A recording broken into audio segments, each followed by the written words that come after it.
Hi friends! Thanks for tuning in. If you like this video, please give it a like, comment below, and take a moment to subscribe to our channel. Candiac, Quebec, is a charming little town on the south shore of the St. Lawrence River, not far from Montreal. Candiac was founded in 1957, making it a fairly young town by Canadian standards. The name Candiac actually comes from the birthplace of Louis-Joseph de Montcalm, a French general known for his role in Canadian history. Since its founding, Candiac has grown steadily, becoming a popular place for families because of its peaceful neighborhoods and convenient location near Montreal.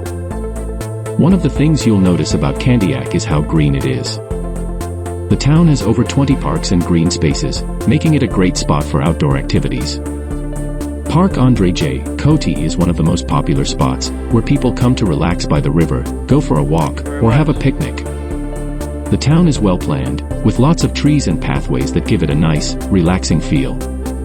Because it's so close to Montreal, Candiac is a perfect place for people who work in the city, but prefer a quieter lifestyle. The town is well connected, with highways and public transportation, making it easy to go back and forth. Thanks for joining us in exploring Candiac, Quebec.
watching!